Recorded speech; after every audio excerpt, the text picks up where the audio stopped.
Today, I bought a quota from Kasi Foods. Now let's look what's on the quota. This is what it looks like.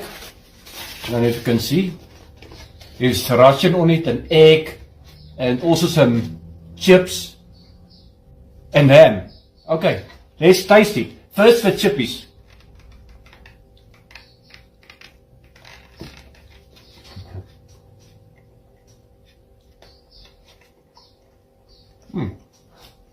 Chip is nice. Okay, and then the quota. It's a big thing to eat, but I'm quite sure I will do it. Here goes.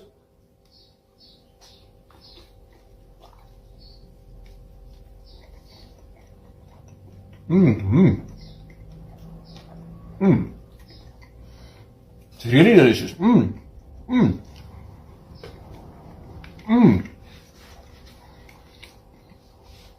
The quota,